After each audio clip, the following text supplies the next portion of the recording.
A lot of talk lately about the condition that people are living in America has really showed kind of a bleak picture of what not only does it look like now, but what it's going to be looking like in the future. And a lot of that talk really seems to circle around, of course, the job market. Because as we've seen, there's been talk of job creation over the past year going up, but with the revised numbers, whether you believe them or not, showing that it's actually much worse than what we originally thought. And what we saw in the beginning of the year was just massive amounts of layoffs that haven't been seen since the great sickness of 2020, 2021, and 2022. And of course, nothing really changed since then. The fact is these jobs aren't coming back. The fact is a lot of the middle class jobs, a lot of the administrative, a lot of the bureaucratic positions that a lot of people in the middle class and upper middle class have been counting on to make a living for the rest of their lives, stay at a corporation long enough and eventually retire, they're going away. And it's all by design. We're slowing down the hiring in jobs that are, quite frankly, soul-crushing jobs. I mean, just think about like IT support. 97% of standard software automatically generated by AI now. And the pressure on supporting function and people has been cut in half. Customer support, 80% of the customer inquiries and cases now are fully managed by agentic AI. And think about security and risk management in real time. All the patchwork and the change management is done by agents now. And the same is true of go-to-market. Think about people that talk to customers. There's no prep work anymore. Their AI teammate is doing that for them at ServiceNow. So the speed of the company has accelerated dramatically. The supporting cast of the soul-crushing work is now being done by agents. They work hard 24/7. You don't have to pay them. And they don't need any lunch. And they don't have any health care benefits. So they're very affordable. And that really complements our workforce. So we're still hiring, but we're hiring less in those supporting functions. And I suppose that's going to happen to all well-run companies. And I say that because we now need to think about how you run a corporation on ServiceNow, how you change the way you run your business processes. It could be order to cash, procure to pay, hire to retire, design to product. These are all processes that go across functions. And we need to have those 20th century org charts obliterated. We now need to work in teams. Teams need to work across processes, and the agents need to be the best friend to humans. And if we do this right, the GDP of the world will go up, companies will outperform, not just on the OpEx, cost takeout, and productivity, but they will be building new horizons, new business models, and new dreams on the ServiceNow platform, and we're excited. See, it's all about the corporate dream. It's all about the dream of the business. But the fact is, small businesses all over the country and all over the world have been getting absolutely crushed.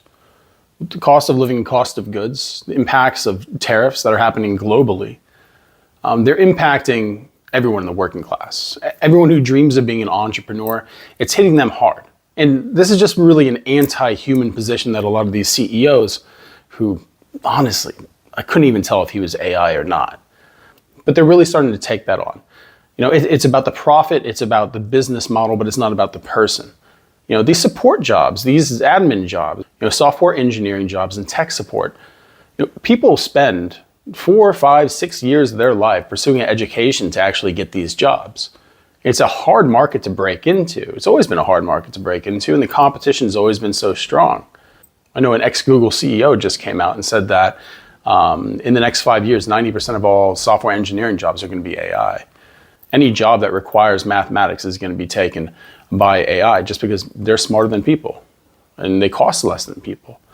And as this gentleman said, they don't need paychecks. We don't take lunch breaks. Because to people like this, it's all about productivity. And that's why I say it's an anti-human position, because what happens to everyone else? What happens to that 90% of people who lose their jobs? What's the next steps that they can take? And the fact is, there isn't any next steps they can take.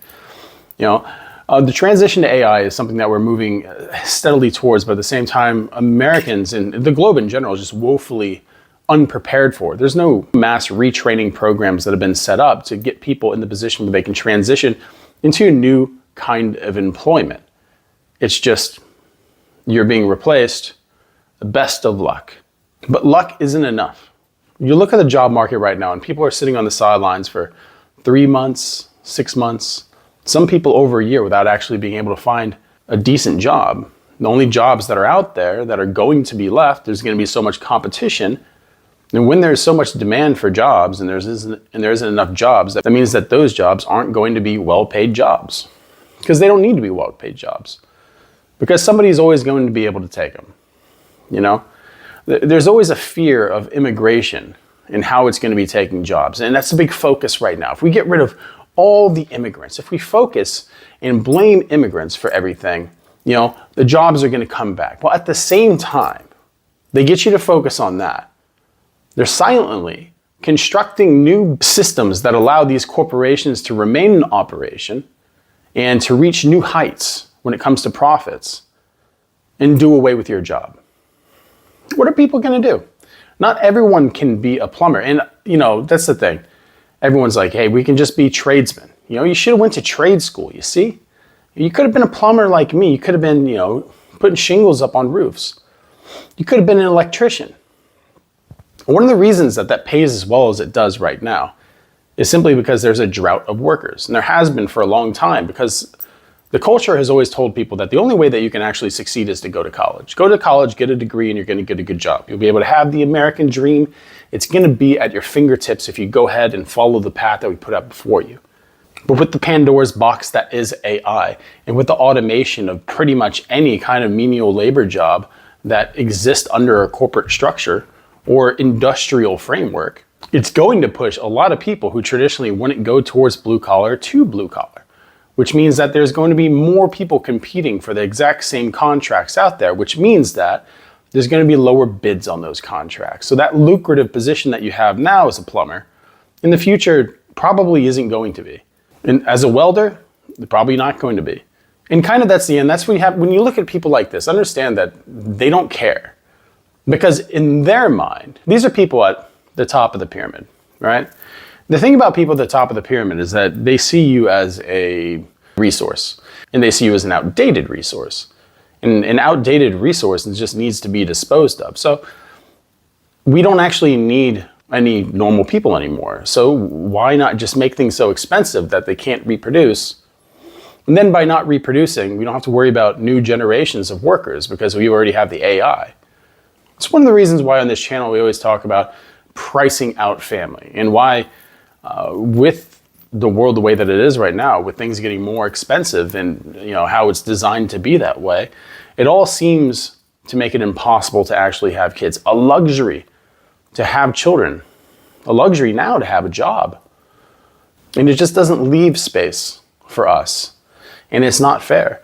And this isn't the world anybody wants, really. And I don't know why we just keep giving, you know, this kind of power over the momentum of where culture and civilization goes to these people who fundamentally don't care about people at all. These are people who would like to see the world in basically a cyberpunk dystopia where, you know, they're there and everyone else is an android. And I'm sure there's a lower caste of people who can do the required physical labor.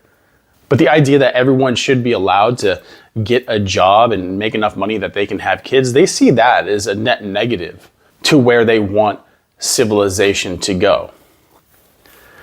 Look at these people, right? Look at this person. This is a very influential person. This is a person who politicians actually listen to. You know, this is someone who actually can affect policy. Not someone like me, not someone like you. Does this look like a leader that you'd like to follow? Like I said, when I look at this, I don't even know if he is AI. There's a class of people who just do so much work to make themselves so far from being human at this point. The kind of people who think that they can live forever by getting blood transfusions from their children. These aren't the kind of people that we should be holding in any kind of high regard or trying to emulate. There's nothing wrong with being a normal person who works a normal job, but it's becoming incredibly abnormal to be that person when the jobs become so scarce.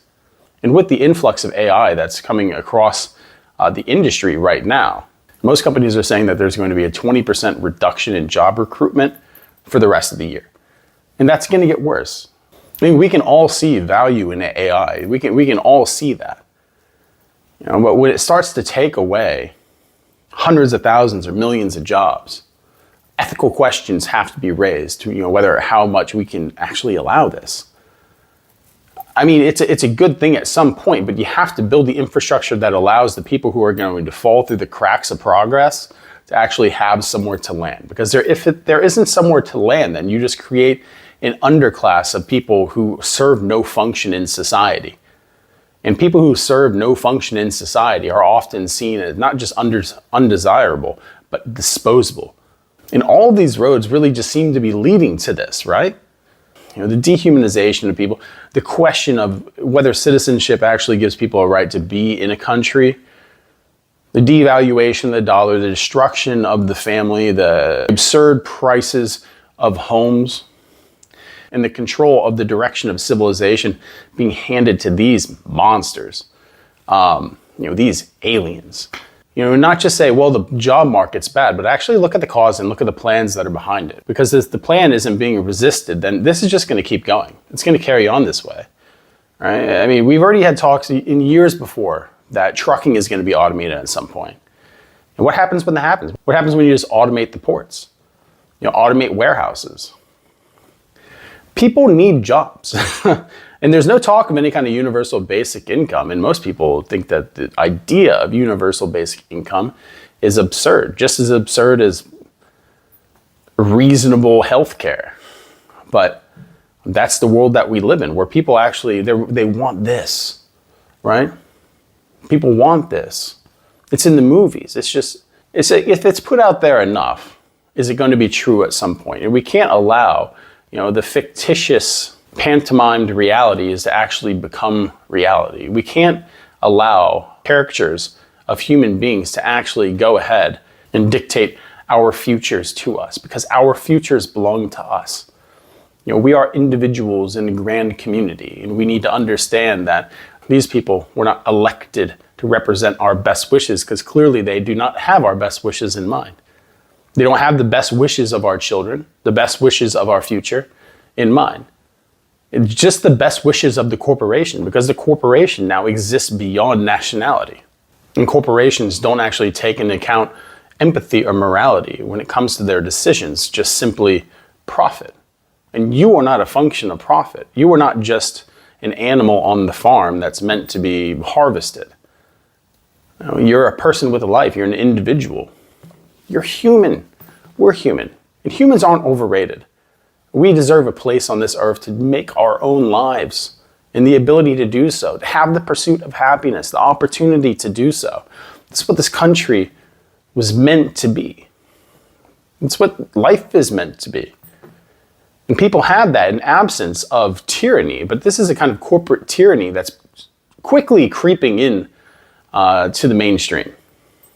And it's been there for a long time, but now it seems to have state sponsorship. So how long can this actually go on before the kind of disruption that AI is permitted to cause ruins the world? Because if you give 70-80% of people no jobs, nothing to do, chaos follows. I promise you that. But I don't know. It's crazy. A lot of people love AI. Listen, most of the videos on YouTube are AI at this point. It's just, maybe it's the direction we're moving to in the future. Maybe it's just an inevitability because people are lazy and people don't like to make things anymore. And it's all about cutting out the middleman, and that's exactly what AI does. It allows us to cut out the middleman, allows us to cut some costs, but in the end, it costs us jobs. And like I said, jobs are necessary if we're going to remain a civilized country, if we're not just going to be a horde of people or create a caste of untouchables, then at some point, there has to be a cap on just how much we can use AI to make life more convenient. So, I don't know. Tell me what you think in the comment section. Like and subscribe if you're still here. Think about becoming a member. You can always join up. It's good to give a donation. Really helps the channel out a bit. And other than that, hey, you guys just continue having a great day. We love you here. Have a good one.